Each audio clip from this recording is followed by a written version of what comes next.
My name is Evelyn Fielden, and I'm interviewing Helen Farkas today for the Oral History Project at the Holocaust Center of Northern California in San Francisco. With me interviewing is Lori Rice. Good morning. Good morning. Rather afternoon, Helen. Would you start out by telling me where you were born and when you were born? I was born in Romania. The name of the city is Satu Mare. It's a city of, at that time, approximately 100,000 people. Approximately 1/3 of the population was Jewish. And we were very well integrated in Romania with our neighbors. And the children were friends with each other. We did not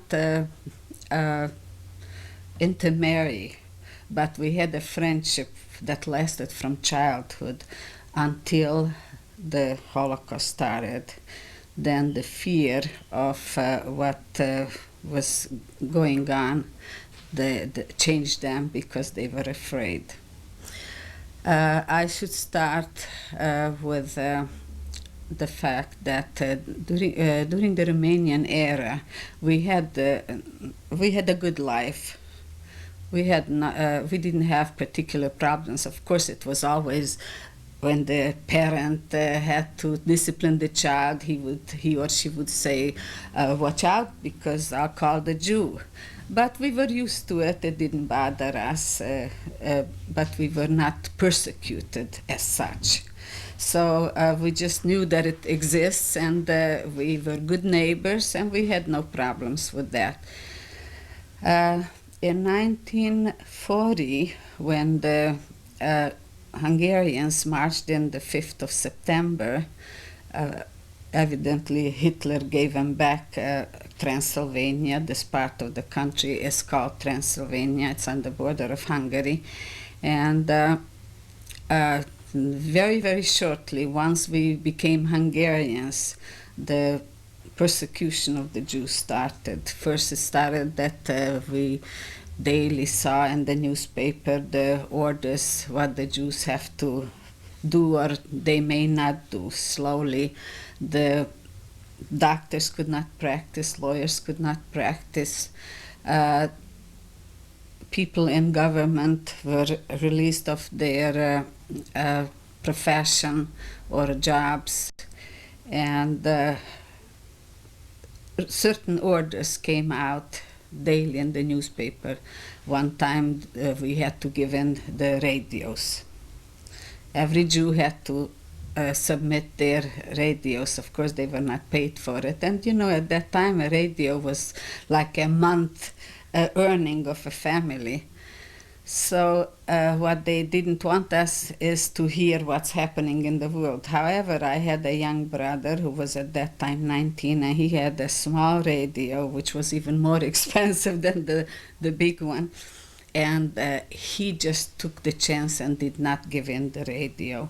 And my father used to go down in our basement. We had our own home and orchard, and we were able to live a little bit secluded from the happenings.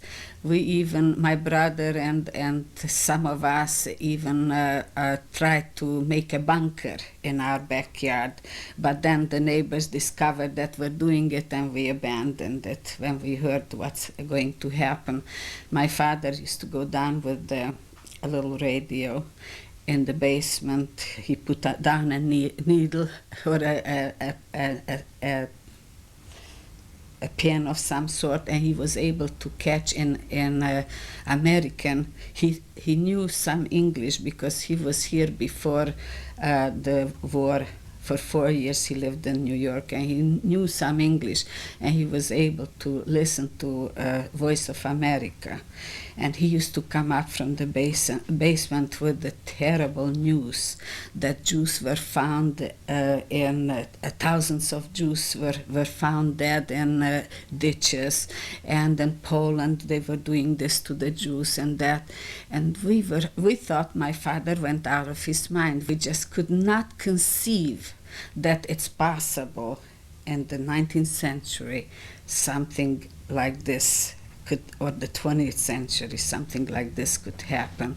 We did not believe. All the stories my father brought up from the basement, we could not believe that they're true. We figured it's probably propaganda from the Voice of America to say these things. What year did you say that was? Pardon me? What year did you This say? was in 1944. Oh, Actually, it started in 1940, but slowly they were progressing. So actually, my father started listening from like 42, 43. You know, when we found out what's happening in the world. Then some people came back, some from Slovakia. They picked them up in 1943 and took them away. Nobody knew where. Here and there, one or two escaped, and they were telling us of the atrocities and the murders that not just the Germans, but their local governments were doing. And I can say, as for myself, that the Hungarians were not sympathetic at all. Our own neighbors were not sympathetic, even when it was just starting to happen. Very few of them did expose themselves to help the Jews. They were all so afraid. I happen to know one person who saved a Jewish child. She's here. She's a very good friend of ours. But very few of them were willing to risk their lives. So they began to, the laws began to be more strict and more restrictive to the Jews. And then in 1944, before Passover, the law came out that they will put us into ghettos.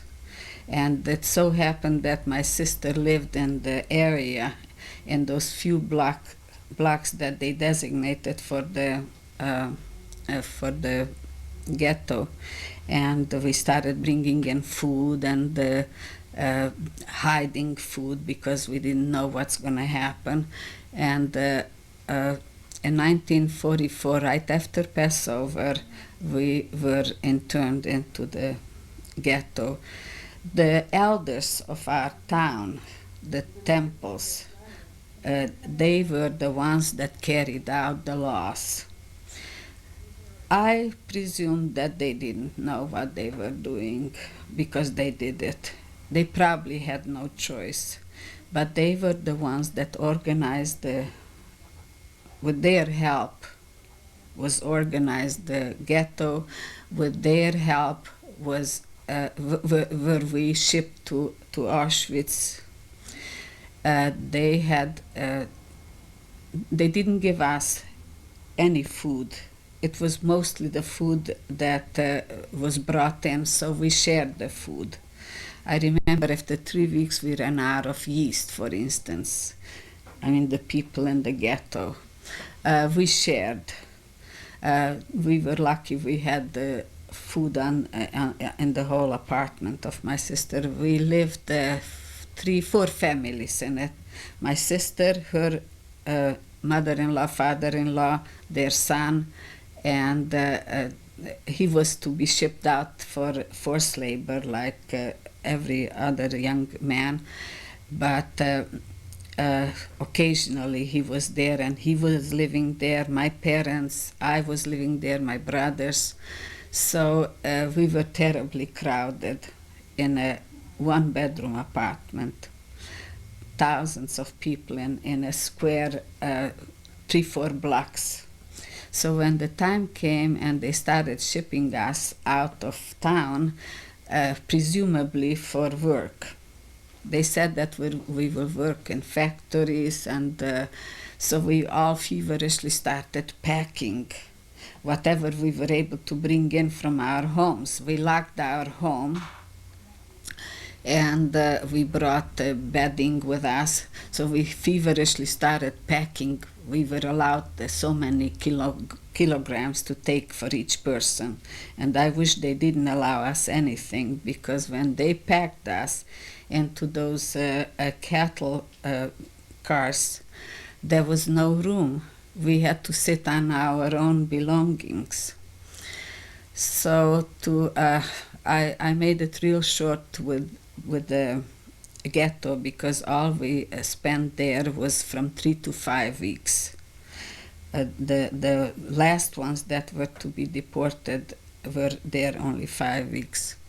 So they packed us as we were carrying all our stuff on us. We were walking to the railroad station, and the biggest hurt and disappointed from our townspeople, from our own neighbors, was that they were spitting at us. They said, "Good, we'll be rid of the Jews." Some of them just didn't show their faces. I think those were the decent ones who didn't come and didn't show their faces. So they brought us to the railroad station. They put us into the cattle cars, about 80 of us.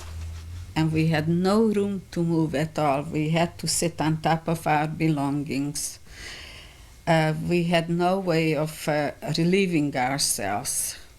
Pots were somehow, and buckets were somehow brought out, and we had to do it right there. My sister had, her husband had been taken to forced labor, and she didn't know about him since 1942, 2 years previous to when we were deported, and she had a little boy who was 2 years old. She just had the baby when he was taken away. And she had this 2-year-old beautiful little blonde baby. We set him to a window. I was rushing, I was the strong one. I was rushing to get to that little tiny window, and we were sitting on top of our belongings, and I put the baby to that little window so that he can get some air. He had beautiful little blonde curly hair. And diapers. She had diapers. My sister brought along diapers, but where were they? We had a very hard time. The child was crying. He was all, he got rashes. There was no water to wash him. Finally, after about 2 days, we were allowed to get some water. They brought in some these big cans, and we had gotten some water. Tried to save it. How can you save water? And the Germans, of course, took over when we left Hungary. On the border, they took us over from the Hungarian from the Chandors. The Chandor is the gendarme. As they parked us away from the route, because they had to take ammunition, and so whenever they needed the track, they just parked us for hours and half days at a time. And it was awfully hot. It was May 21st, because it took 3 days, and we arrived the 24th to Auschwitz. It was the 21st of May 1944. It was very hot in those cattle cars. So before they gave us over to the Germans, the Hungarian Chandors came up, and they said, "I know you dirty Jews, you didn't give up all your gold, all your money. Give us whatever you have left. We know that you are stealing it with you and you're taking it with you." But actually we had given up already. All the jewelry and money and whatever we had, they have taken away already before we left the ghetto. My brother had hidden here in his cuff, in his shirt cuff, a couple of thousand of pangos. And my mother said, when these gendarmes said, "We are going to get you out of the cattle wagon, and each one of you will be searched, and whoever will have money or jewelry on him or her, they will be shot right here in front of the rest of them." So my poor mother, she kept saying to my brother, give it up, give it up. How can I get it out? He was a tailor and he had it sewn in. So somehow he got a resort, a blade, and he cut it out here, and somehow he cut it out and took out the money. In the big excitement, he didn't notice that he threw into the hat 1,000 was a half only. A half was left here. And after they collected the last of the money and the jewelry, whatever people still had with them, everybody was scared, so they gave it up.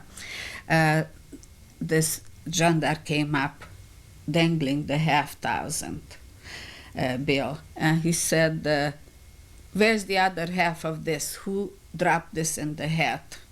And my brother already felt that it's there, and they said, you give it up or else all of you will be shot. We have no remorse. We have no sorrow for you. You're thieves, you're this and you're that.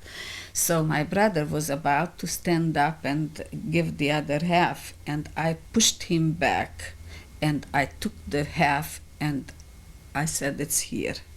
Because I figured to myself, he's a 19-year-old boy, I was a 23-year-old girl, not bad looking. I thought maybe they'll be softer with me.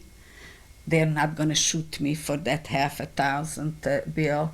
So I got up and he said, you step down here. So I had to go through the baggages, and I had to jump down, and as I was down there, he said, you know what you did?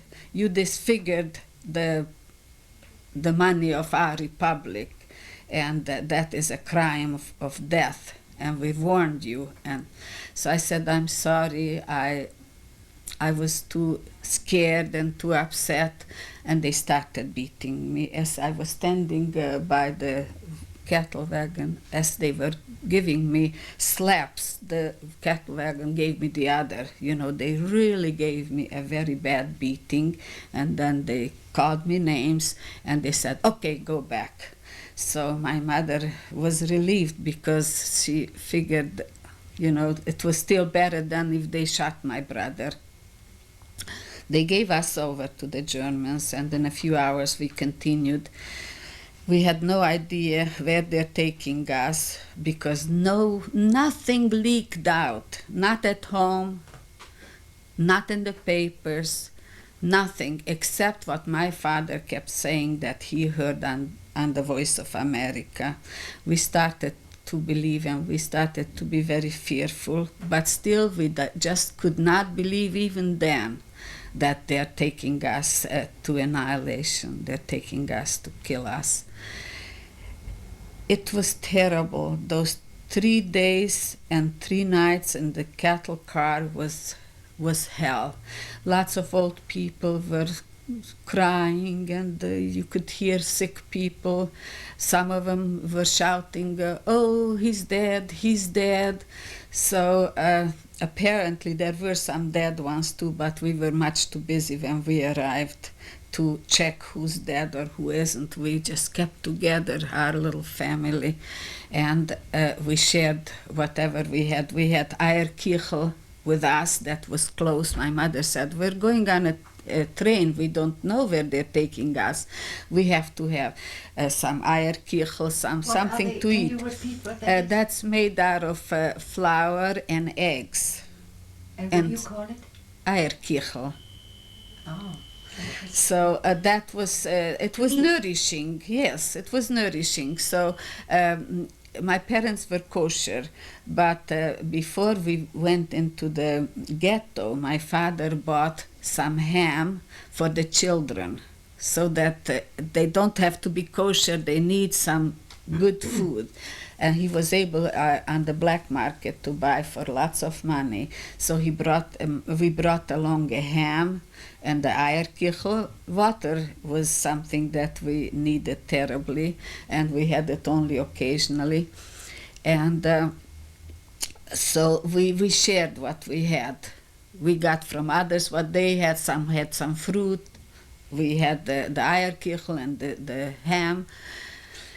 And like I said many times, they diverted us off the tracks. Those were the worst times, because when you go, you get a little air and it's a little more exciting knowing that you're going somewhere.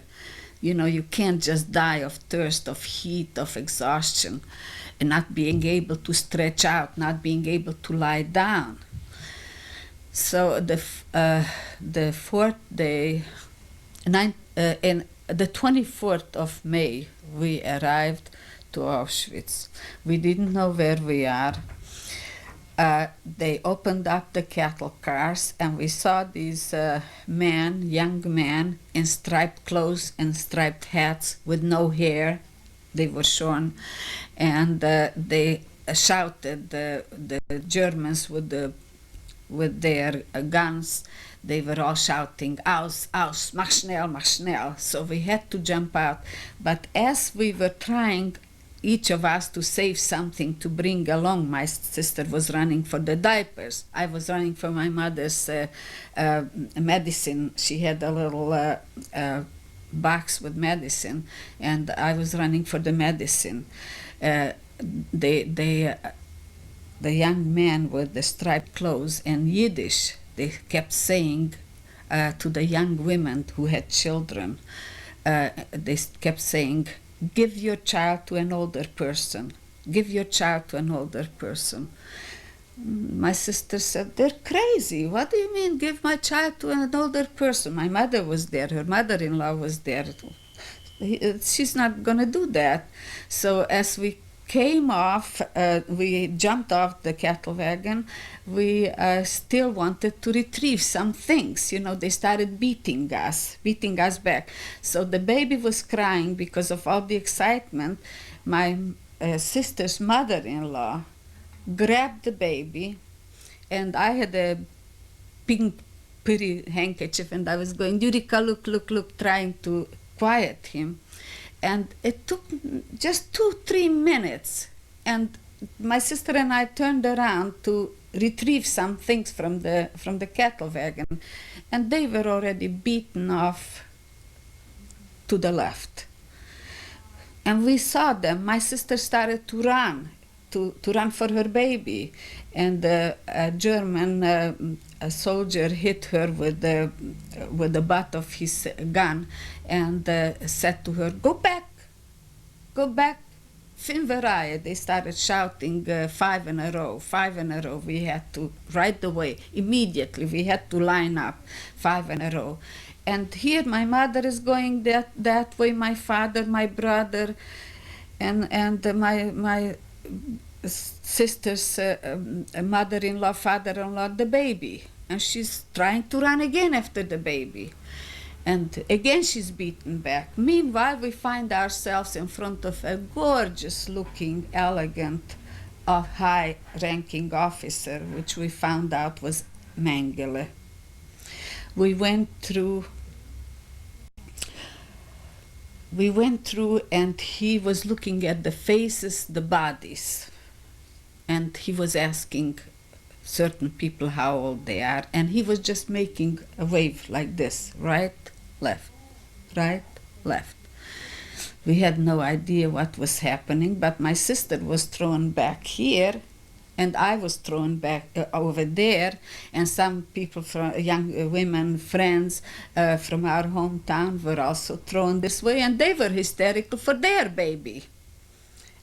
My sister's very good friend, Clary, she lives in New York. She was just shouting, and she wanted to fight the soldier that she wants to retrieve her baby. And meanwhile, they're making us go fast. Finvenaraya, and they're beating us with the guns, and they're making us go. And we just go, and we look back, and so the soldiers, when they saw some of us being hysterical, mostly the young mothers, he said, "Why are you hysterical? You're going to meet them in the bathhouse. You're going to meet them. They're going to the bathhouse, and you're going to go to the bathhouse, and you're going to meet them there. So then they just, this friend of my sister's, Clary, and my sister, her name was Ethel, they just hugged each other and cried, and we were just going. For, I can't remember the time, but quite a long time we were going ahead. We didn't see anymore our relatives, our group. And we arrived to a big red brick building. Thousands were standing around the building, from other trains probably. They were standing there for hours. They were tired. They sat down, then they shouted at them to get up. So we were there. We must have arrived around 4 o'clock in the afternoon. And it was Saturday. Sunday was the first day of Shavuos. We arrived the day before Shavuos. And as we were standing around and just lurking around and figuring what will happen, we saw that they're slowly moving us, slowly groups are going into the building, and we didn't see anybody come out, because they came out, those that came out, they came out in a different, through a different door. So finally, after hours, it must have been about 6-7 hours later, we got into the building, and there we were ordered to take off all our clothes, just take our shoes with us. They looked us over, they looked over the shoes. They looked into our mouth. They looked into the body, whether they're bringing diamonds or things like that, jewelry. And then finally they let us into another room where girls like us were standing around with some old scissors and old those hair clippers, you know. And they started clipping our hair. They dehaired us all over our bodies. When we, as we were coming, you couldn't stay close to your to like sister or mother or whoever you came with. You couldn't, because they just grabbed you, the first girl that was free to do it. And so we got lost from each other with my sister. And we go around and look for each other when we were through. We look for each other. We don't recognize each other. We look like boys, naked boys. And then we finally recognize each other, and we fall on each other. We hug each other, and we start laughing hysterically until the laugh goes into cry. And we hugged each other. We laughed and cried until our turn came, and out we went into the third room, and there they had the showers. Yeah, first they dunked us into disinfectant. It was terribly stinky, very bad, cold, stinky. And then they let us have our showers. The showers were long lines, and we were so happy to see. We didn't have soap, but we had warm water coming in, we thought. And it was kind of warm water. And we were so happy. We just pushed each other away from the shower heads. We just wanted to enjoy it longer, and then they shut it all off at the same time. We had no towels. Out into another room, huge rooms. So there they had long tables. This table with clothes, this table with socks, this table with coats, this table with what? They didn't give us anything else. They didn't give us hardly underwear.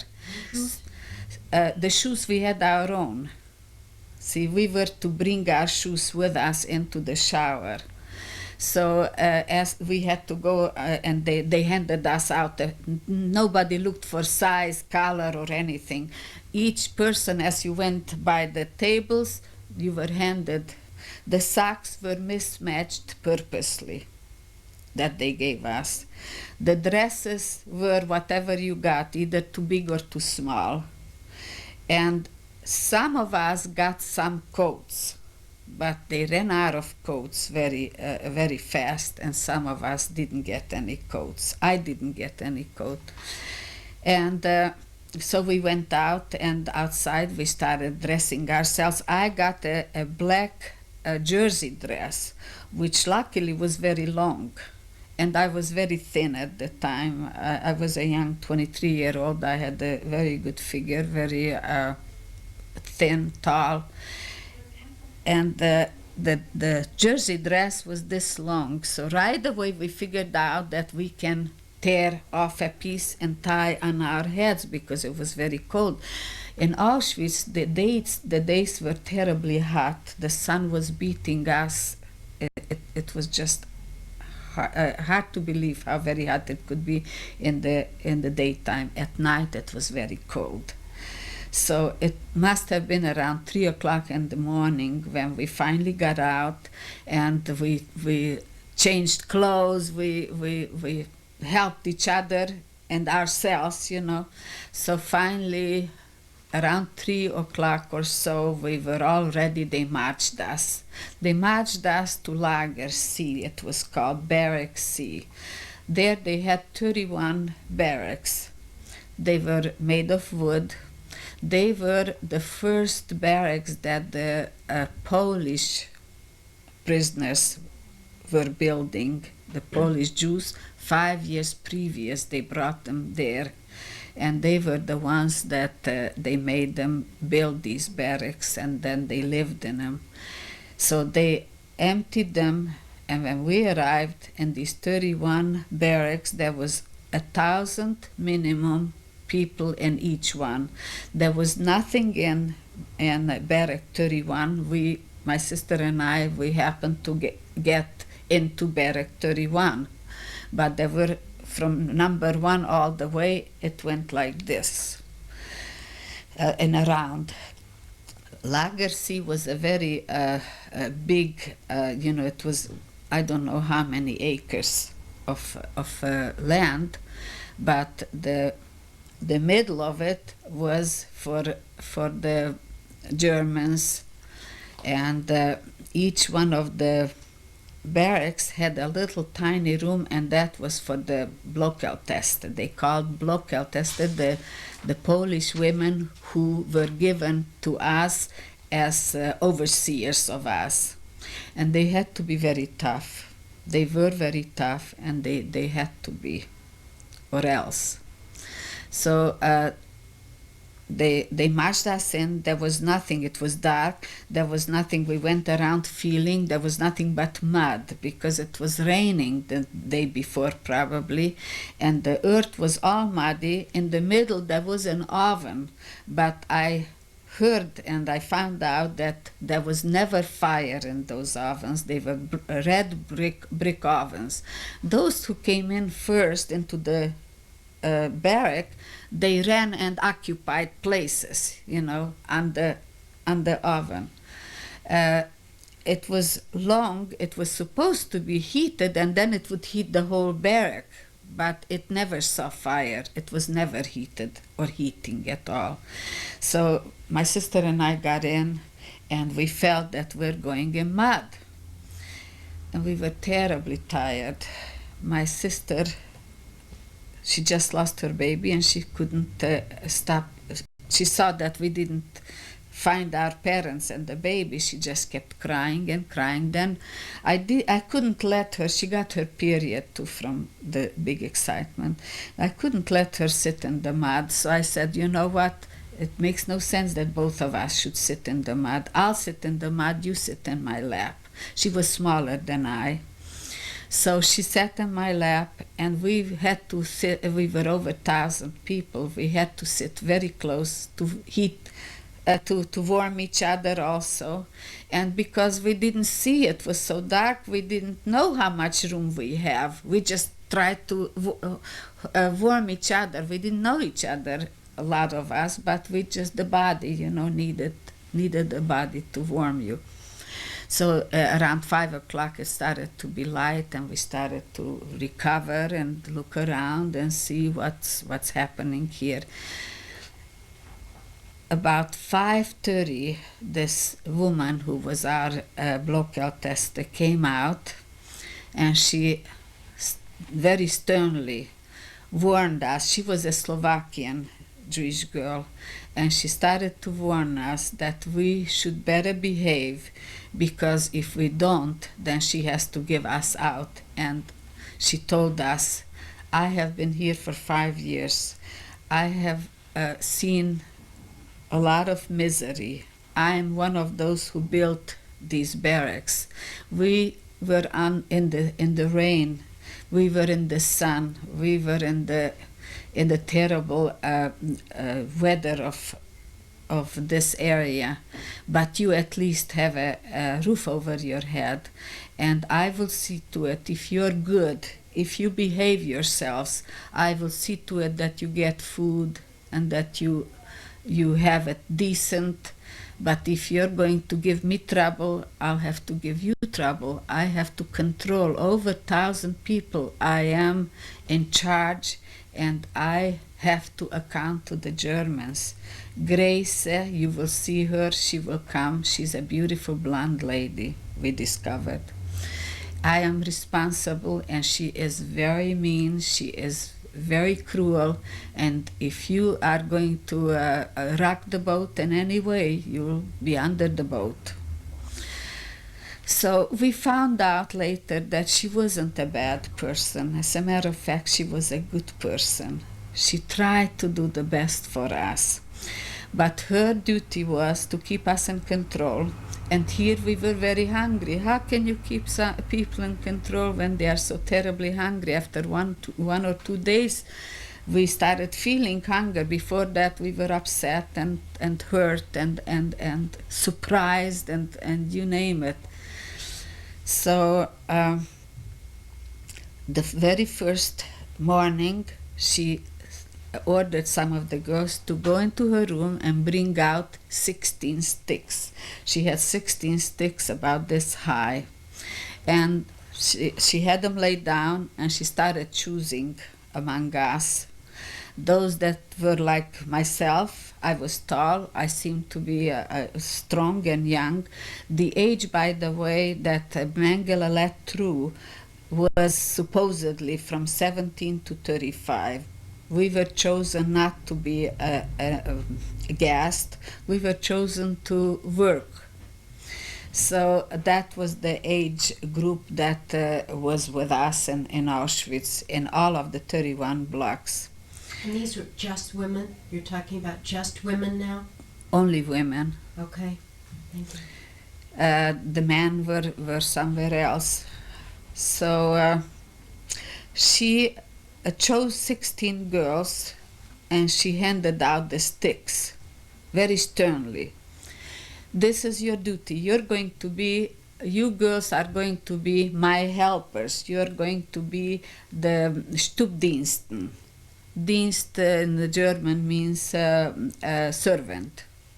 So you're going to be my servants. You're going to help me control the group.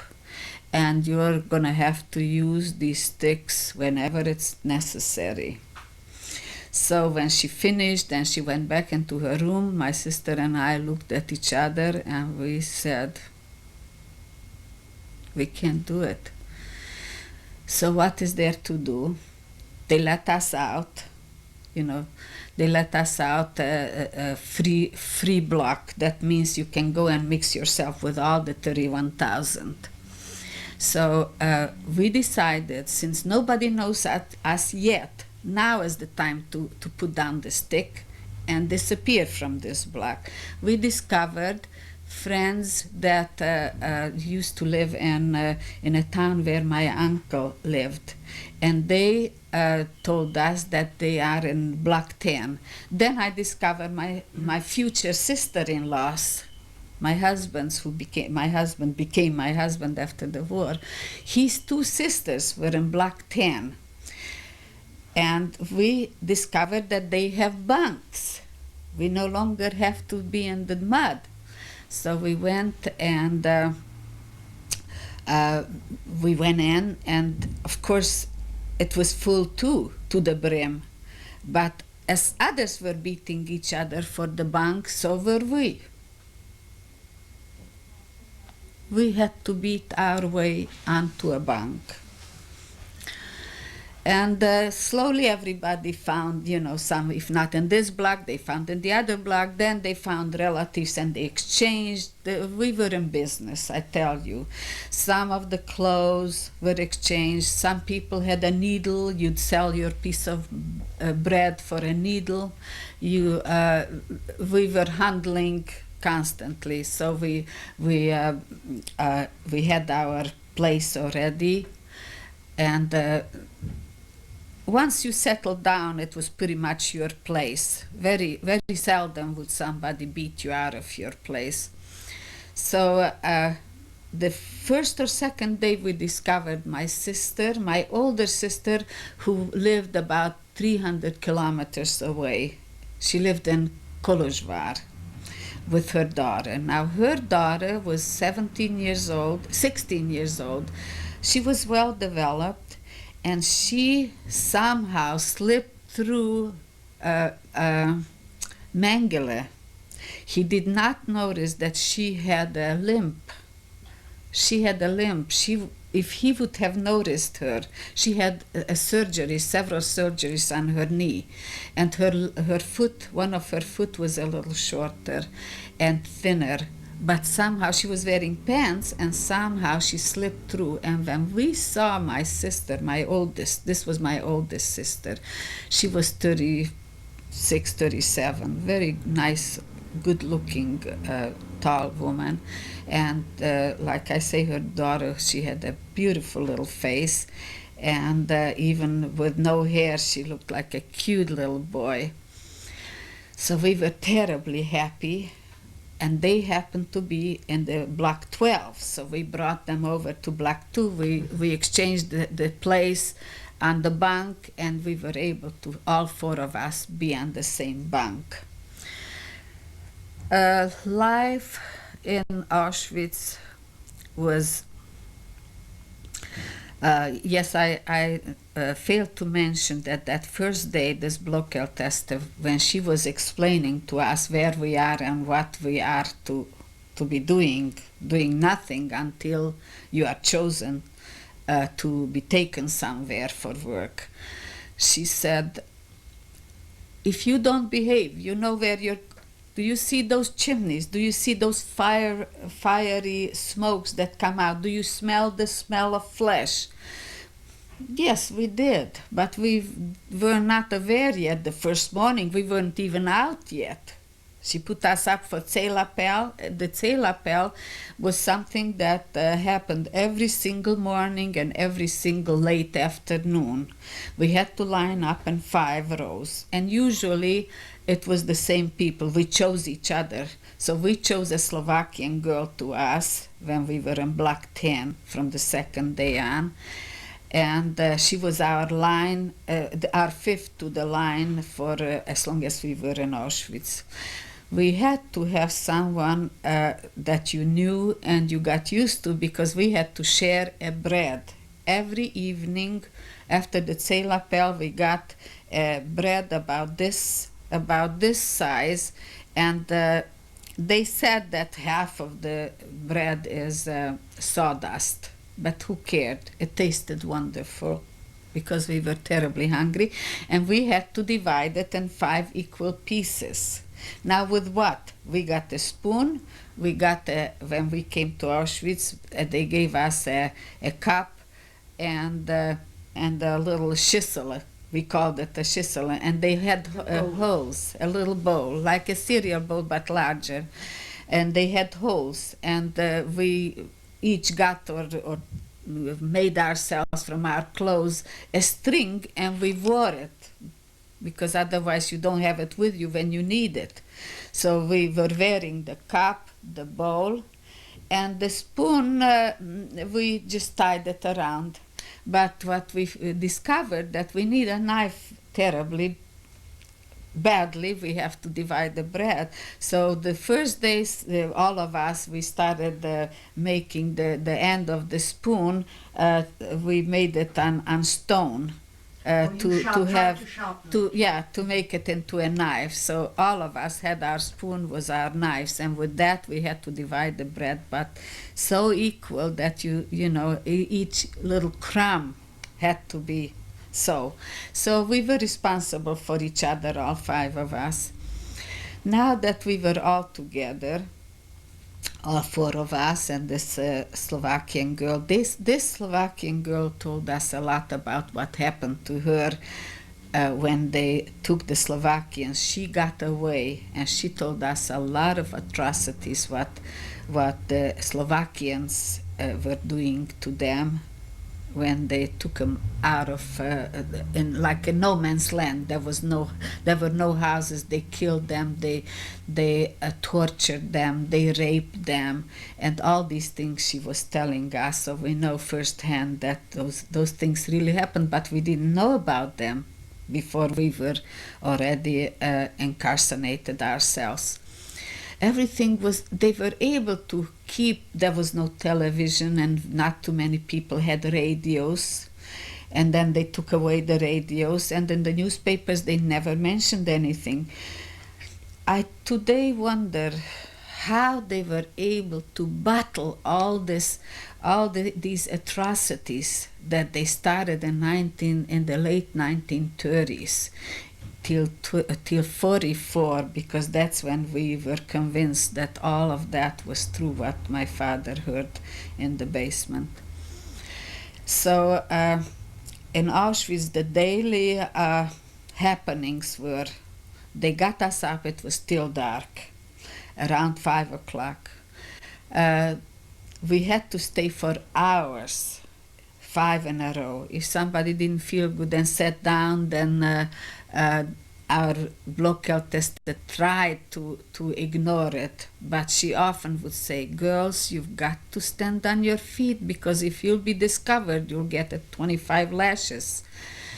So we had to wait for either a German officer to come and count us after she counted us, or Mengele, Grace would come in, this beautiful blonde woman on a horse, elegant in officer's clothes, and she had a whip with nails on the end. And I tasted it once, but I got away. One time, I'm jumping from one thing into the other. One time, Blocksperre, they called it Blocksperre when they closed all the blocks, all the barracks. Then nobody was to be found outside of the barracks. We all had to be in our own places. And that's when we knew that they're coming to select. But we never knew which barrack they will select. They were selecting women for whatever they needed them for. So for hours we would have to be inside. I was caught when a Blocksperre came. I was caught near the kitchen. I always went around the kitchen, see if I can steal some food or get some food or work for some food so I could bring to my family, and I always shared it. So sometimes the breads would arrive, and I wanted to be there by the so-called magazine where they empty the trucks to help, because if I was there to help, then I was able to get broken pieces of bread. I put it here. I had tied my dress here, and then everything went in here, in the back, so I'd be able to bring. They let us collect pieces from the ground. Pieces that broke, they'd let us have because we were working for it. So I was there sometimes at 4 o'clock in the morning to before the count, so that I can organize. It was called organize some food. So then during the day after they came and counted us, then they released us. except for when Blocksperre came, then they just hollered, Blocksperre, Blocksperre, everybody had to run for it, to get inside. This one time I was a little too far and I couldn't make it to my block. And here she was coming with on the horse with her whip, and she saw me. And she got off the horse and she was running after me, and she just hit me a little bit. She didn't get me really hard. And I ran into a barrack, which was not my barrack. In here, out there, in, out, in and out, and she lost me. I was so lucky. That's the only time that I tasted her whip. She was very cruel, we found out later, really, but she was really gorgeous. She always wore her hair like this, to the back, blonde hair, long hair, and in a long bun like this. So our daily work was doing nothing, just hanging around when there was no Blocksperre, and all day long we had nothing. We got nothing to eat. In the morning they gave us that little coffee, which apparently, or that's what they said, it's made of burned bread crumbs. That's the coffee, not real coffee, but we didn't care. It was something warm we were able to drink. As to toiletry, there was a long building, and they had these holes. Then they had another building in the middle of the 35, the round of the 31 blocks, not 35, 31. They had we called it the bath, but it wasn't bath, where we were able to wash ourselves. They had faucets about this distance. Faucets. So when we were released, we were able to go and do whatever we want, wash ourselves, wash our clothes, carry it on our back so the sun would dry it. And then in the afternoon we'd be tired, we'd lie down somewhere, trying to find a shade, which was almost impossible. Because the sun was terribly strong and there was nothing to find to eat, like here and there we were looking for grass. If we find a little grass and chew on it, it would be great. So this was life. One time a band came in. The girls were wearing their beautiful clothes. They had nice hair. And we thought that they're the Germans, but we found out that these were the talented people that they chose. They used to come in at times and ask for professions. What is your profession? No, we're looking for this and that. Most of us didn't have that profession, but sometimes, like, they came and they looked. When they selected among us, they looked for beautiful eyes. Now, what the heck do they need beautiful eyes for? We were afraid that they may use us because the word went around from the Blockeltestes that they were using girls from amongst us to take them to the front for the soldiers, but we were not designated for that. They cut our hair. We didn't look so that they would take us to the front for the soldiers. But later we found out that the Belgian girls were taken. They brought in the Belgians and the French girls, that they were taking those to the front line for the German soldiers to be used. So these girls had their hair, they built a podium for them, and beautiful music came into Block C. We thought this is some good omen. They're trying to please us or to give us entertainment. We couldn't imagine. But we couldn't go close to these girls to ask them anything, and we just felt so inferior to them. Look at each other. We looked like some animals. We looked something awful, and we were losing weight rapidly. In the first few days, the food was terrible because they used bromo, they called it, a tranquilizer to keep us calm. And not only that, but it stopped us from menstruating. I never did menstruate. My sister had it the day we arrived, and we didn't have it until, I'll tell you when. So this kept us, they sedated us. They put it in the food, but it had a bad odor. However, after 2, 3, 4 days, after a week, you don't care what it smells like. You're so hungry, you can eat a stone. So this was the soul food. The coffee in the morning with nothing. At lunchtime, they brought in big cans, we called them, but they were big dishes. They rolled them in or carried them in, and there was food.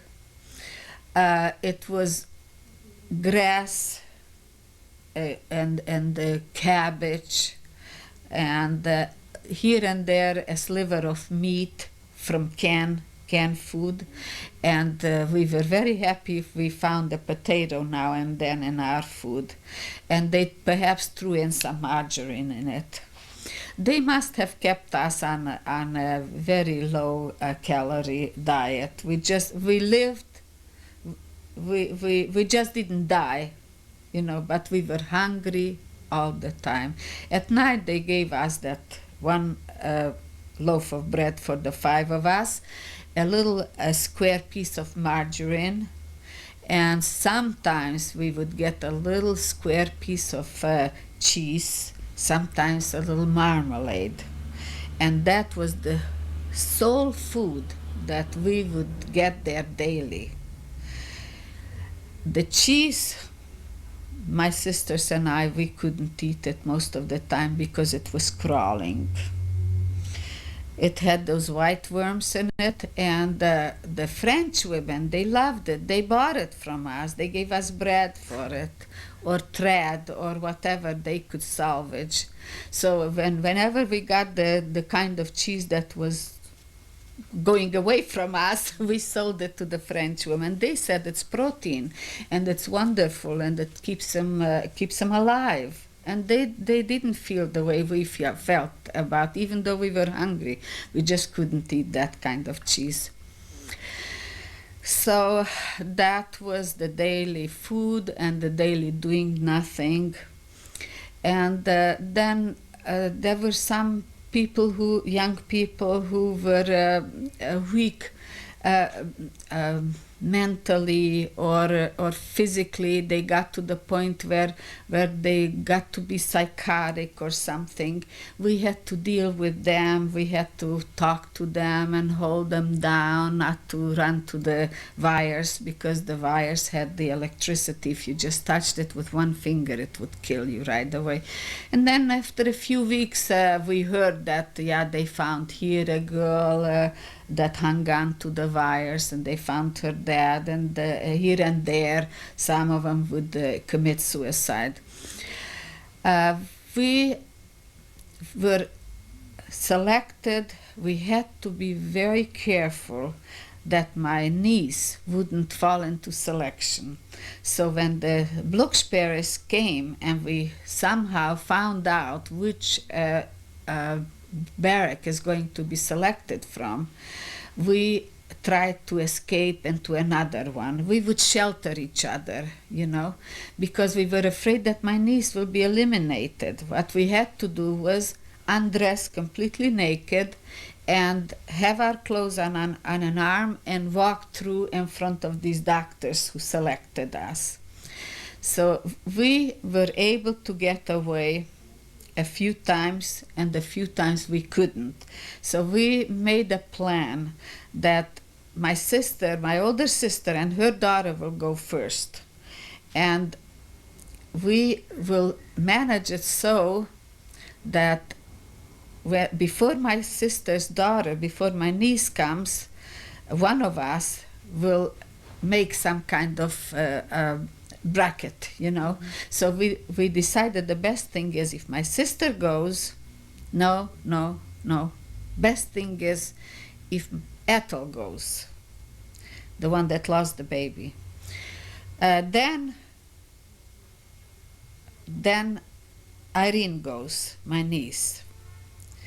Then I go and I'll do some kind of a racket. I was the strong one. I was the one that was able to fight, you know, for them, because my older sister was always scared for losing her daughter. My other sister, who was 2 years older than I, Ethel, I felt very, very sorry for her that she lost her husband. We didn't know whether her husband is alive or dead. He was already 2 years in prison. We didn't know, but he just never wrote. He disappeared from forced labor. And there she lost her beautiful baby. So I felt that I am the one that is sort of unattached. Let whatever comes, let it come to me, and they will be able through me to somehow benefit. So we made the plan like this. My older sister goes first. I follow her daughter, and I give her a push. So my niece put the clothes on her arm and she covered her leg. But in order not to be exposed for too long, I gave her a shove every time. I pretended like I caught myself, you know, my one foot caught the other, and oh, I'm sorry, you know, and I gave her a shove, and there I was standing. I was in good shape. So came then Ethel was the last one, and we went through. This happened 12 times. Out of the 12 times, we hid maybe 4 times. And the 13 times, my older sister and her daughter were shoved to one side, and then as I shoved her and we continued, we just didn't even care what they were showing which way, and nobody cared that much. We just automatically went and followed them, and they took us. We had to stay again in row of 5. We lost the girl because she remained back, the girl that was our 5th.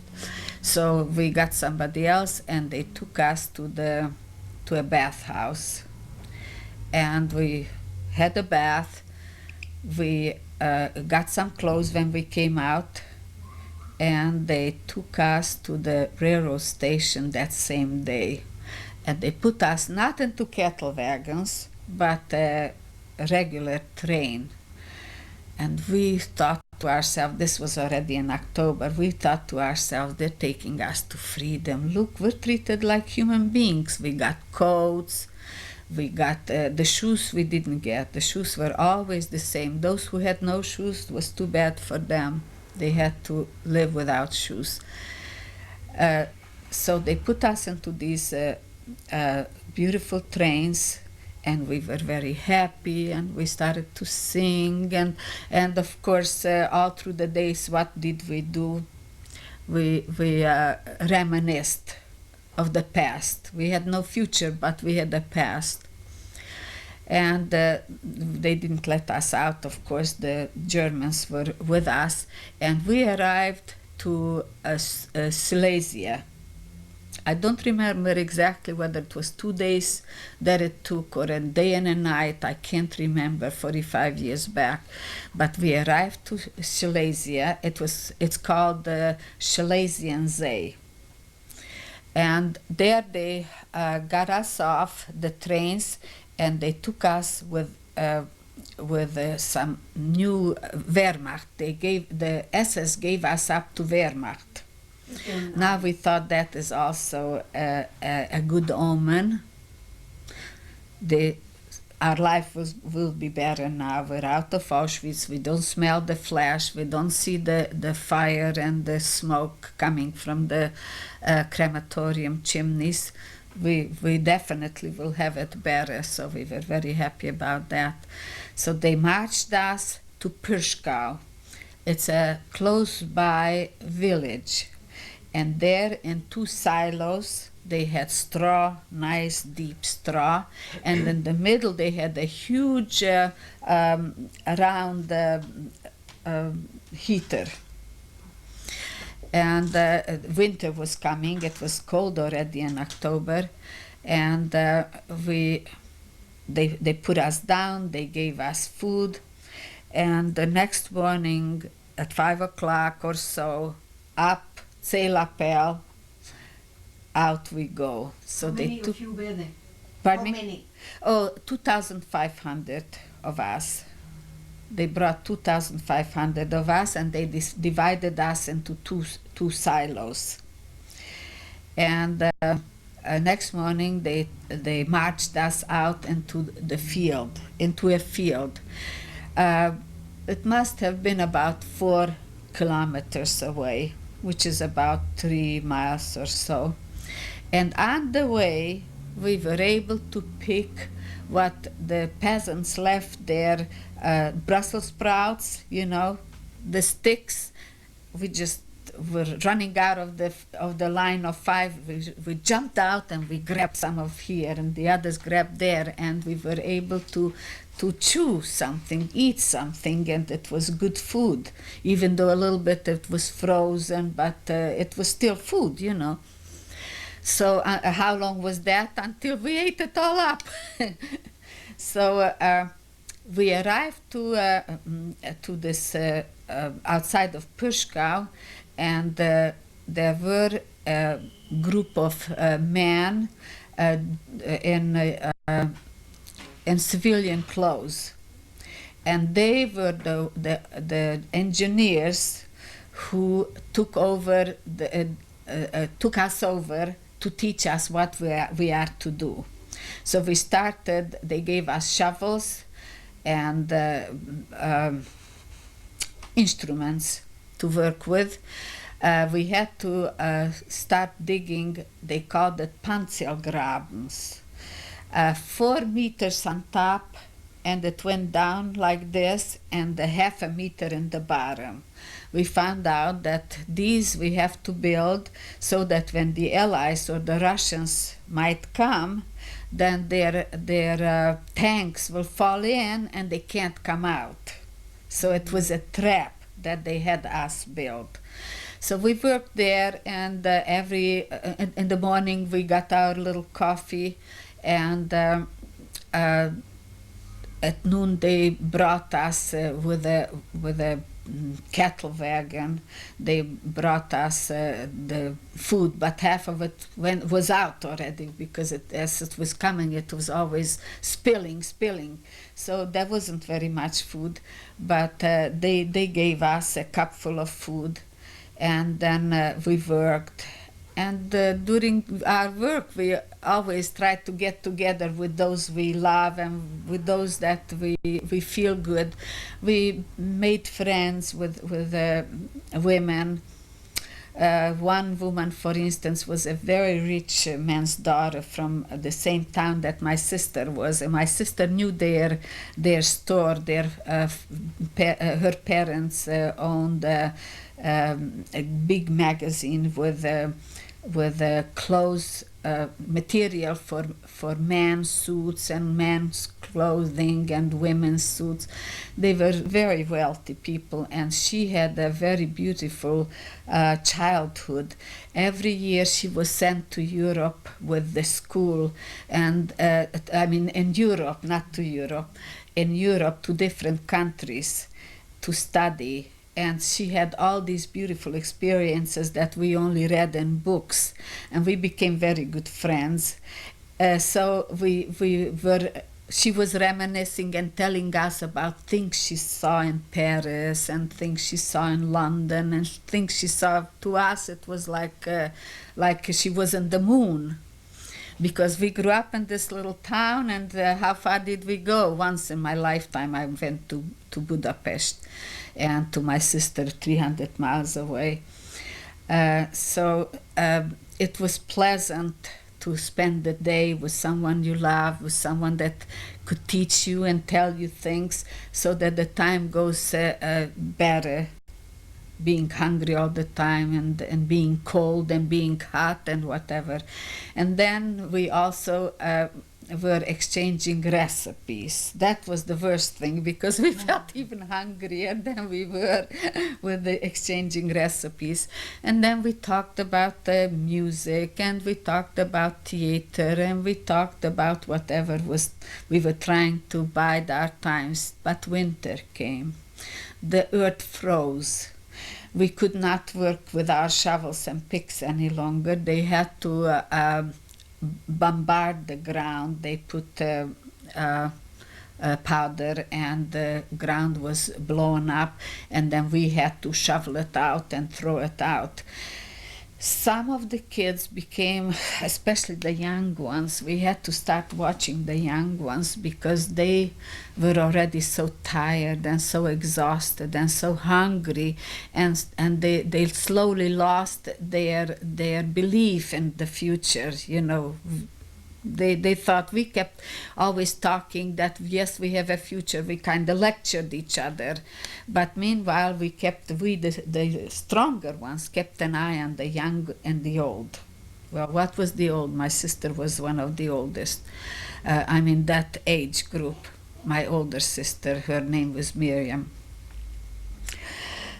These some of these young people or old people who lost the will to live, they would sit down and they would freeze. In no time they would freeze. So we had to watch them. Sometimes if they sat down in a sort of like where the thing turns and we didn't see them, by the time we reached them, if you touched their finger, it broke off. We lost in that Pushkow place. From October, I don't remember the date, we were not always up to dates. But from October till the 21st of January 1945, we worked there. I was very lucky that one of the an older man, to me he was, I mean to us he was old, he must have been around 50, 55 years old. One of these engineers, he saw that I'm a good worker, you know. He saw that I have a good feeling for making it nice and straight, you know, and he noticed me that I'm a good worker. And my sister Ethel. So every day he saved a little of his food that he brought with him and left a little in the bottom of his dish and gave us, once for my sister, one for me, once for someone else. So once in, let's say like 2-3 times a week, we had a little extra real food, you know, not with the bromo in it. And we did this, and my niece. We were schlepping her out to work the first week. Then she couldn't walk because we had to walk always a little farther. We finished this section, we had to start the next section. And she couldn't walk with this leg. So she kept saying that she is going to do something about it. She is going to talk to the German. The Wehrmacht was a man of about 50, 52, 53 years old, a big man. He had a little house outside of the premises where we were locked in, the 2 silos. And he chose one of the Lagerältestes. We had 2 Lagerältestes. One was Jewish, one was not Jewish. And she was about the only non-Jew that we knew of. She was very cruel because she was very bitter. Her husband and 2 sons she came with them because she thought if she'll come with them, being an Aryan, she will spare her family. But it didn't happen that way. They tore her away from her family. She never knew whether they are living or dead, and she was caught among the Jews. And she started hating us. And when she gave us the lesson, like the first one in Lager C, she said, she was a Slovakian. The Slovakians were not so very good. She spoke Hungarian with an accent, and she said, with her accent, "You will all die. I will be the only one who will remain alive because I am not Jewish. And if you are going to be out of line, I am going to send you back to Auschwitz. You're going to burn like your mothers and your fathers and your children." And she threatened us, and she was cruel. She was terribly bitter, and she took it out on us. Now, she was the main Lagerälteste. In Auschwitz, they were Blockältestes. She was Lagerälteste, and under her was a Czech woman, and she had a niece with her. The niece was about 17 years old, a very beautiful girl, and she had it well because she didn't send her out to the field to work. She had her as her Stubdienst. So she was in the lager. It was called lager where we were, where the silos were. And we discovered later that she was keeping house for the old Wehrmacht. So she had all the good food. She spends nights there, she spent days there.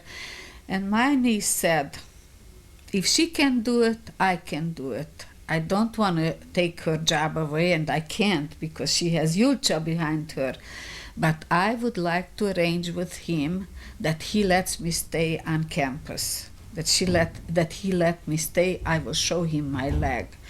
And her mother said, "No, Irene, don't do it. They'll send you to Auschwitz. God, please don't." And all three of us were after her. "Don't do it. They're going to send you to Auschwitz, and don't do it. Don't do it. We'll schlep you. We'll schlep you there, and we'll schlep you back, and we'll see. And all the food when I get from this guy, you're going to get it." And so she didn't say anything. One morning we stayed Seilapel, and the German is there, the Wehrmacht, he was the head. She jumps in front of him from the row, and she lifts up her pants and shows her knee and shows this foot, which is much thinner. And she, in the broken German that she could speak, she told him that she would like a job in here. She could work in the kitchen. She could keep the place clean. She would clean. She would sweep the premises. Anything. Just don't let me walk out because I can't walk with this leg. But I will be the best worker. And so when he saw that leg, he was stunned. He was stunned. "How did you get here?"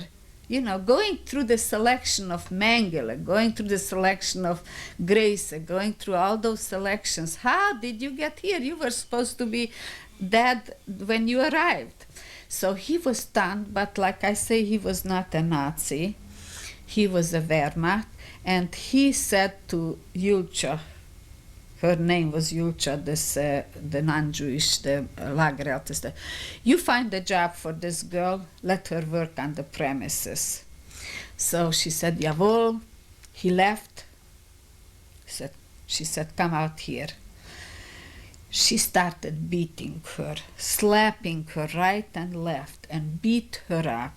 And she said, "If one of you will ever attempt to do this, to disgrace me, by going straight to the commandant, you are going to go back to Auschwitz, or I'll kill you right here.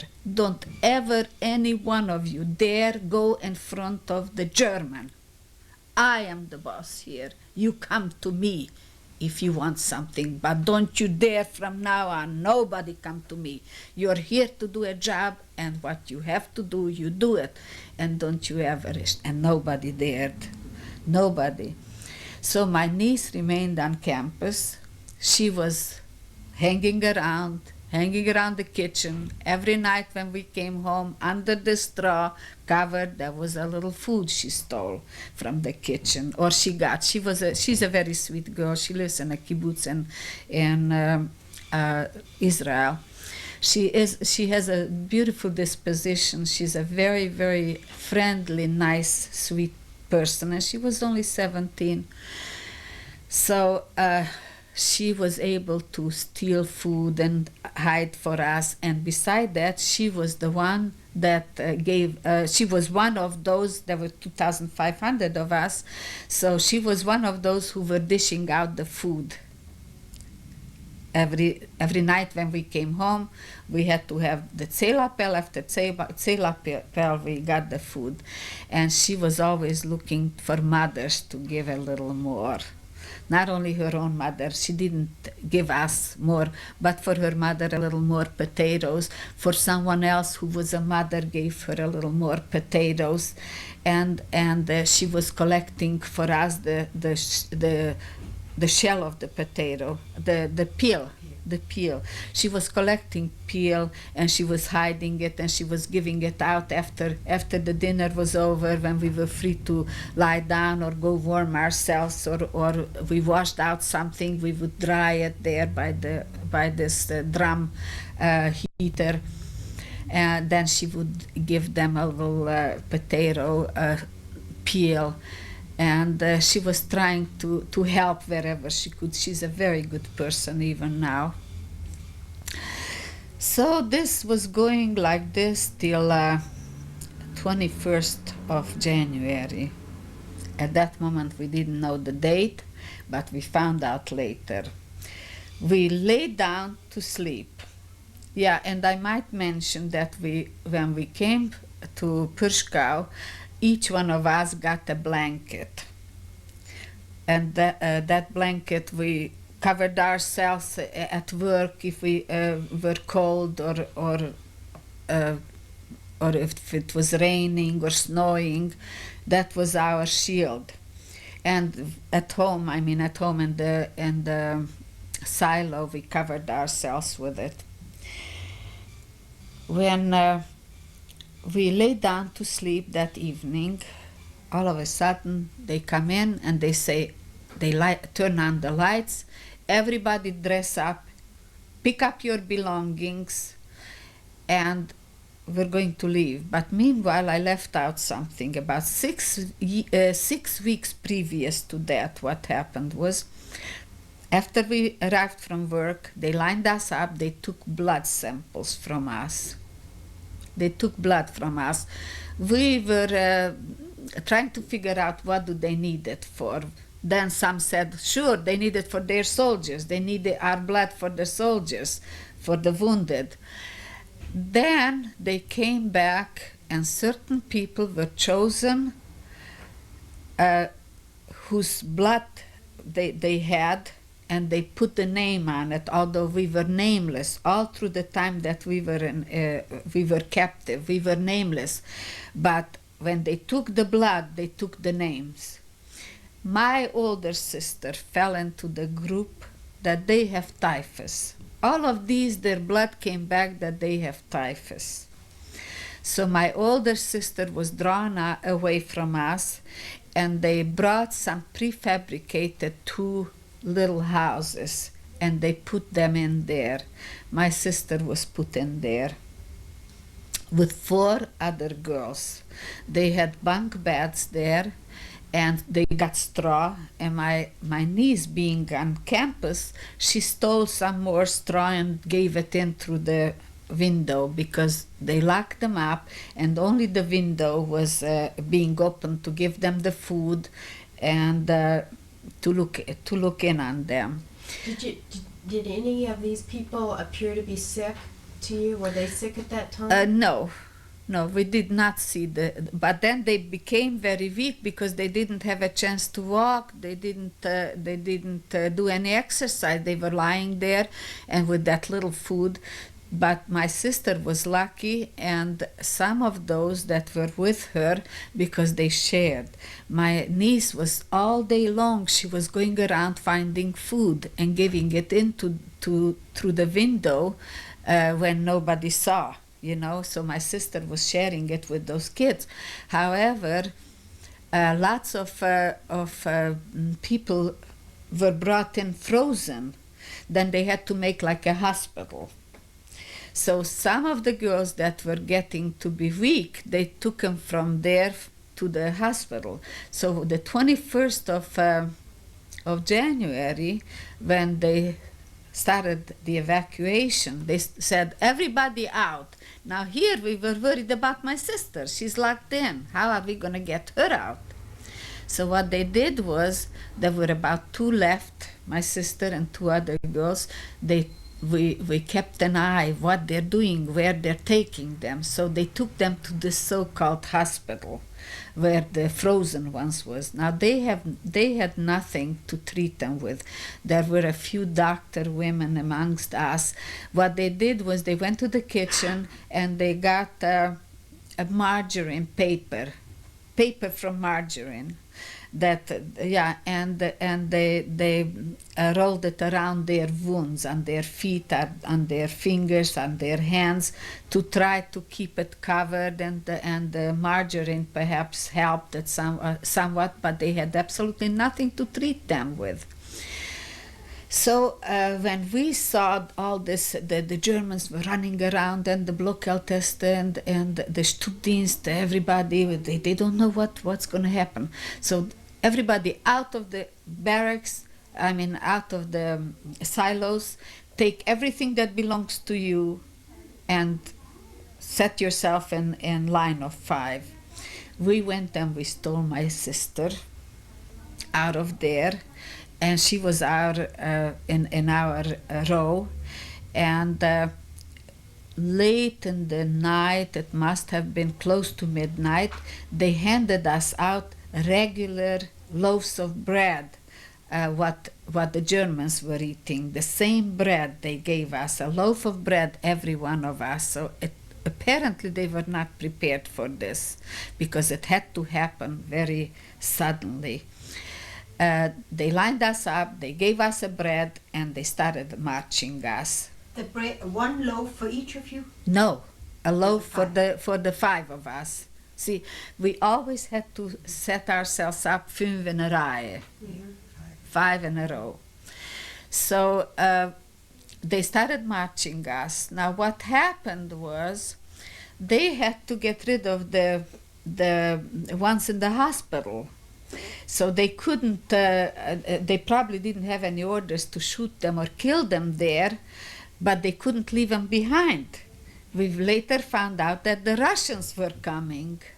That's why they started, they evacuated us, because they were running with us. They couldn't leave us behind. So they had no orders apparently to kill these. There were about 40, I would say about 40 of them. They came in this hospital.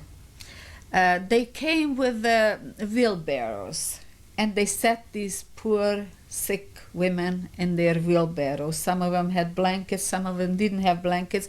They were delirious. Most of them were delirious. You know, they didn't know what was happening to them. So here we're marching, and the snow was so shiny. It didn't snow, I don't know for how long, and it was frozen. It was so slippery. It was so terribly slippery. We had to hold on at all times so we don't fall. Then the German comes and pulls me out. He was looking for strong ones, for big ones. He pulled me out and he took me back. I didn't even know what was happening on the end of the line. He took me back to the end of the line, and there I had to push a wheelbarrow with a person in it. So I did it. I pushed, but I couldn't. It was so slippery. I still had my own shoes from Satmar, from home. I happened to have a pair of very strong sport shoes, and they lasted me because I was very careful. In Auschwitz, I went barefoot. During the day it was always hot. I went barefoot. I had the shoes on my shoulders.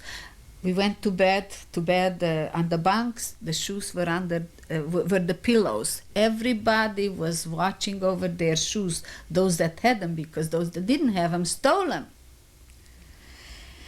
So the shoes were prime concern, of prime concern. So here I was slipping. I pushed that wheelbarrow. If it was a sled, it would be easy, but on that frozen snow, to push it, it was terribly hard. I couldn't do it. I felt that I'm going to die with her.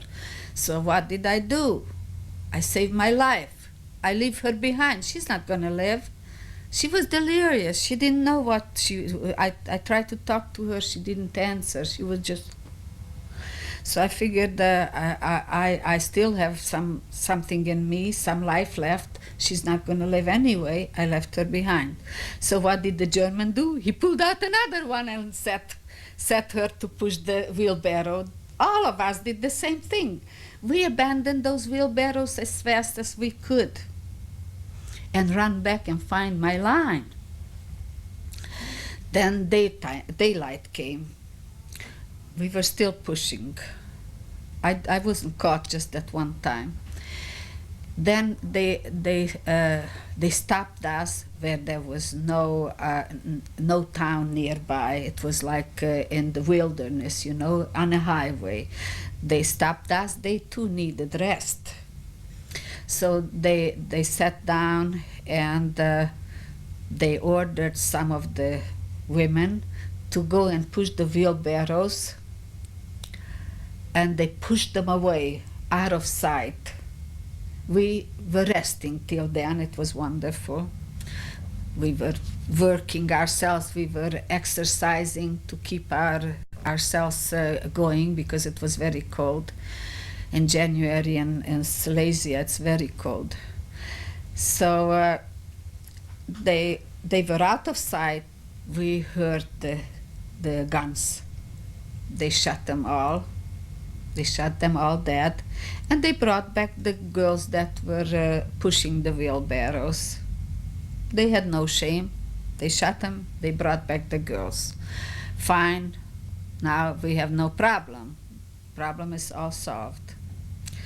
So we were walking. Night came. The first night came on the road. These were Wehrmacht, as I say. They were trying to find us silos to put us up for the night. So to speak in general now, sometimes they found silos, sometimes they didn't find silos. When they didn't find silos for us to go to sleep, they wanted to rest and go to sleep. They had a wagon coming where they had their civilian clothes, their little tent. They just put down a tent and they took care of themselves. They went to sleep. Then only one or two remained to watch us. So we would spend the night like that. They said, lie down, nobody lift their heads, and spend the night like that. But I must say that did not happen very often. They always tried to get us into a village or by a village or not town. They avoided towns. We were walking away. It didn't matter how far they have to go out, but they tried not to take us through towns. Villages, yes. The people were stunned when they saw us. Some of us had no shoes. They tore pieces of the blanket and wrapped it around their feet. And we must have been some sight, I tell you. They were stunned looking at us, and we didn't know whether we were walking in Germany or are we in Poland, or we didn't know. Only by the signs or writings we tried to figure out what language the signs are. So we went through Slovakia, we thought, but that was not important anyway, where we're being taken. If we were brought into a silo, the first thing was that we started running around looking what we can find. Sometimes we found salt. We broke pieces of salt and put in our pockets, because that was important staple too. Sometimes we found wheat. Sometimes we found other minerals or cereals. And whatever we found, we started eating. We were hungry. We started eating and putting in our pockets, in our shirts, wherever we could have some to take with us for next day. Wheat was the best commodity. We would sell it to each other because some of them did not get into this. Some of them got into different silos. They had to divide us, 2,500. No, by then maybe about 300-400 were missing. The ones that died, the ones that froze, the ones they shot. Maybe about 200-300 were missing already. So we were selling it to each other. I had salt. You had no money. No. So you bought it, right? You exchanged. Yeah, we exchanged it. We called it. We were buying. I was buying, like I said, sometimes a thread or a needle or bread. The bread, nobody wanted to give up the bread. That was very necessary, but this was giving life also, eating these cereals, the wheat and barley or whatever we could lay our hands on. Then this is how we lived. Sometimes they were able to bring us cooked potatoes from the peasants. At night they would come with a wagon and they would give out 1 or 2 potatoes. They tried to keep us alive. But the problem was that they had orders to shoot those that cannot come. When after a few weeks everybody got so tired and some of us were worn out, and my niece we were schlepping. She couldn't walk with that leg. So Ethel, my older sister, her mother, myself, this rich girl from Kolozsvár, another girl from Kolozsvár, we organized ourselves, a group of 6, 7, 8 of us that were helping those who can't walk, not just my niece, but others too, those that remained behind. We always watched that if we can help some of those, because after a few weeks they were no longer ashamed to shoot them in front of us. So after a few weeks, let's say this was around February, end of February, March, my niece couldn't walk. We were exhausted carrying her. We tried to carry her like this, 2 of us making a seat. Mm-hmm. We tried to carry her like this. Whichever way, it was very hard. We couldn't. The few times we remained back. And when we were in the back, we were always praying for a rest period, because if they are tired, they sit down, and then we all sit down. We all have a chance to rest. So if we sat down, then we had a chance to go to the front of the line again, because on the back they would say, "Du bist sein, ich will dich schießen. You'll be the next one who I will shoot if you don't keep going." So we heard it a few times and we were terribly scared. We were very scared we're going to lose my niece. It went like this for weeks. Then finally we decided, the 4 of us, we must do something when we are somewhere where there are a lot of trees or something to make them escape. Rather than seeing them being shot here, they'll take a chance. So we tried. One time we were being brought to a village, and the street where we were marching was narrow, and we were very close to open gates. So we had made a plan that one of us watches the German over here, one of us watches the German over there, and they had a hard time keeping track of us because we all were running out of line. We knew that in a populated area they're not going to shoot.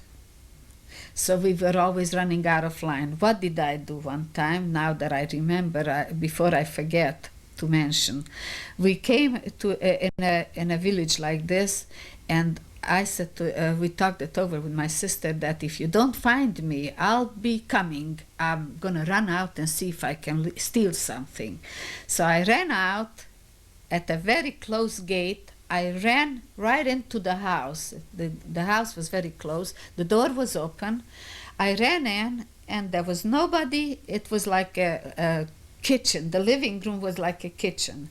There was a big round bread on the table, a big knife next to it, some eggs I saw, and I came in and nobody's there.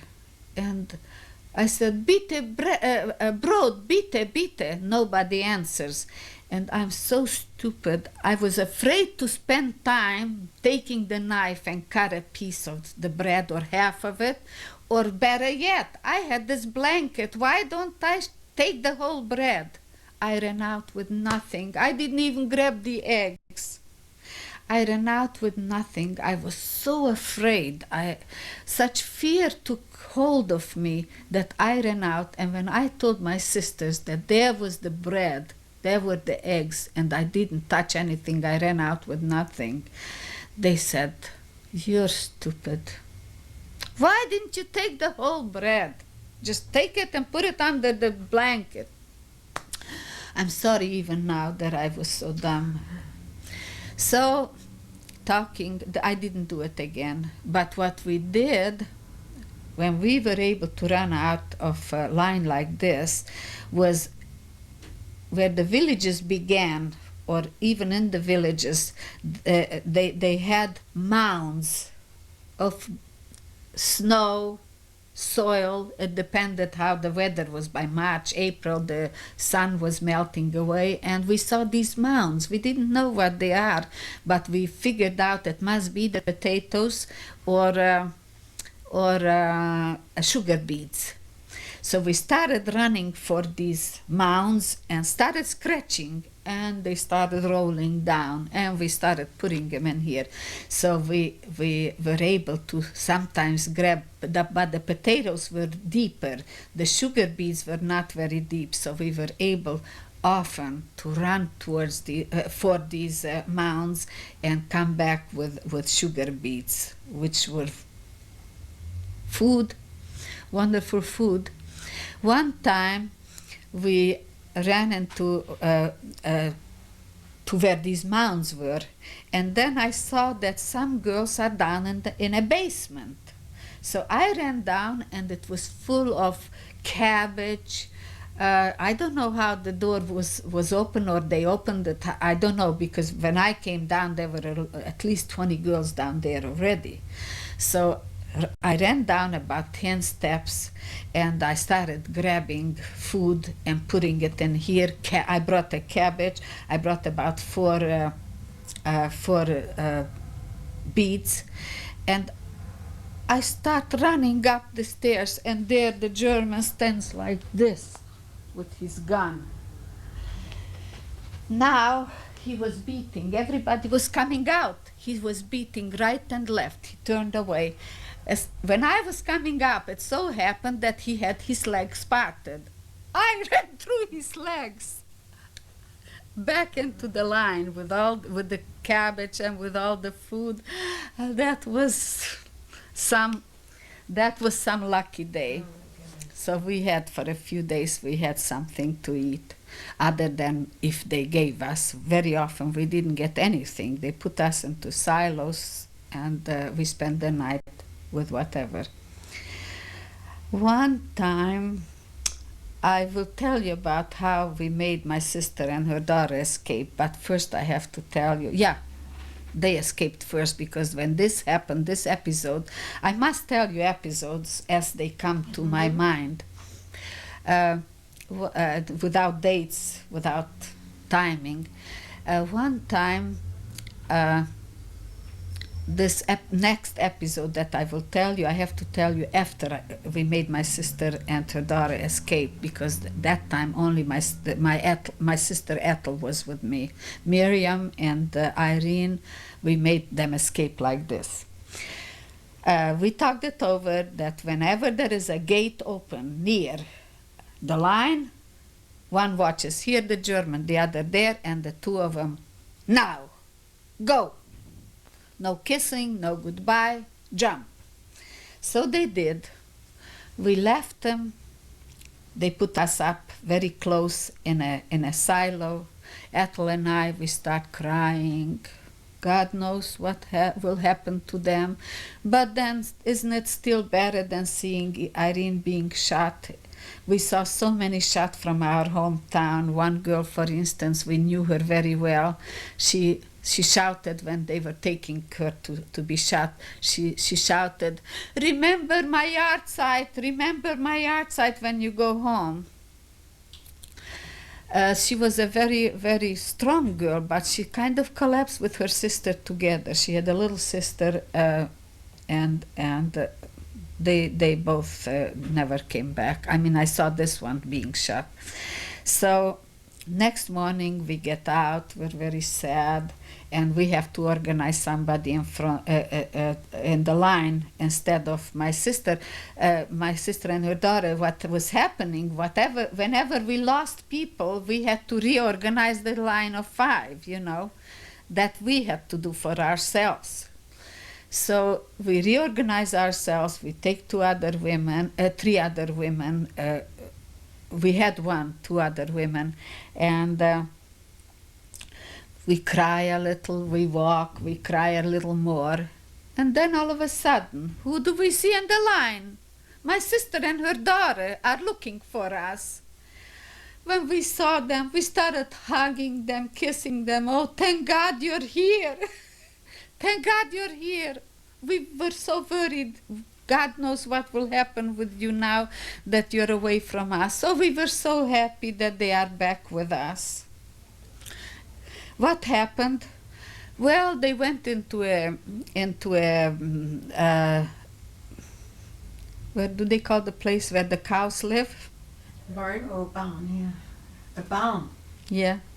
So they went in there, and they wanted to hide, and they were found right there and then. They were found by the owner of the house and the place where they were, and he brought them into the house, and he and his wife, they gave them food, and they let them wash up, and they talked to them as little German, you know, more or less Yiddish they spoke.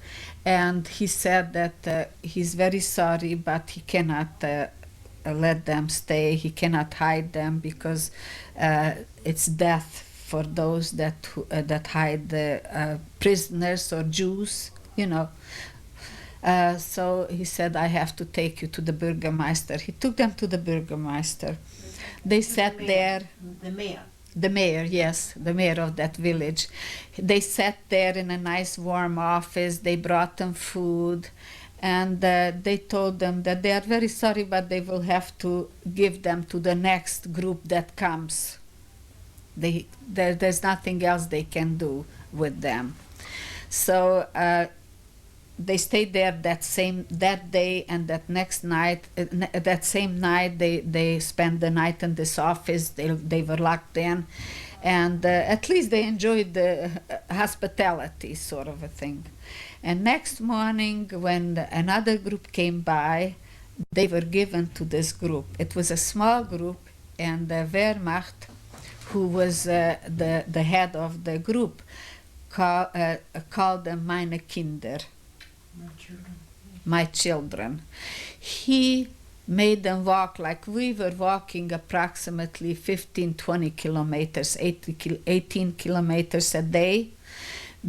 He made his kinder walk 5, 6 to 8 kilometers a day, slowly resting them, and he just took it easy. His orders were, they found out later, to bring them to Bergen-Belsen, to the camp. And there was not a night that he wouldn't rack his brain or do whatever he could to bring potatoes, to bring food. He would go into the villages and make the population cook potatoes for them, give them food. And every night they had food, and until he brought them in, I don't know how many weeks later, they arrived to Bergen-Belsen, he gave them over. but he was very gentle with them. He never beat up anybody, and they were willingly spending the time with them. There was no sense in escaping, because they can only get to a worse place like ours, for instance, where they were shooting. So we didn't know.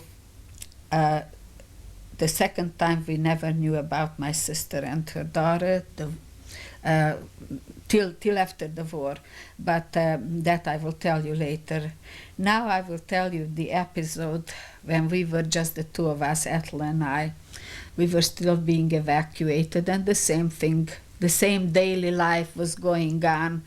If we were walking by a brook, then they let us stop, because like I said, they stopped for eating, or they stopped for, we didn't eat, they were eating. They were eating, we sometimes saw they were eating bacon. They were cutting bacon and eating with sour pickles and bread, but they never shared. In front of you they were eating? Yes, because they didn't open their tent when they just sat down to eat. And they were watching us. Meanwhile, the gun was there. So if there was a little brook, what we did, we took advantage of it, and we took off our clothes and washed it. We were full of lice. Our clothes was full of lice, and the eggs of the lice, So that was our doing. We tried to get the lice away from our clothes, and to dry it. Sometimes we were able to dry our clothes on our back or on our head if the sun was shining. Sometimes we put it back on wet as it was, or half wet. Some of us were really fighting the lice, but some of them didn't. Some of them you could see the lice going on the dark clothes. They were just spaziering. But when you walked like that and you had to relieve yourself and stop, then we had to run ahead. If we had to relieve ourselves, we had to run ahead, run out, do it, and then be back before you get to the end. They saw what we were doing. It was a necessity. Did you know which direction you walked in by the sun? Could you tell if you're going north or west? No, we had no idea where we were. We had no idea which way we're going. We didn't even think of looking at the sun. Are we going south, north, or west, or east? No, we had no idea. It wasn't anything of importance to us. The importance was to stay alive, to have something in your body, to put some food into it, and to try to get rid of the lice. And I mean, the daily necessity was important, not which way they're taking us. We were not free to go where we want to go anyway. I wanted to tell you about this incident, but first I'll tell you another one. Let me interject a thought here. I think we're running into a little problem with the clock now, I'm afraid. Time? Is it about 2:45 now? Hi, Lanny.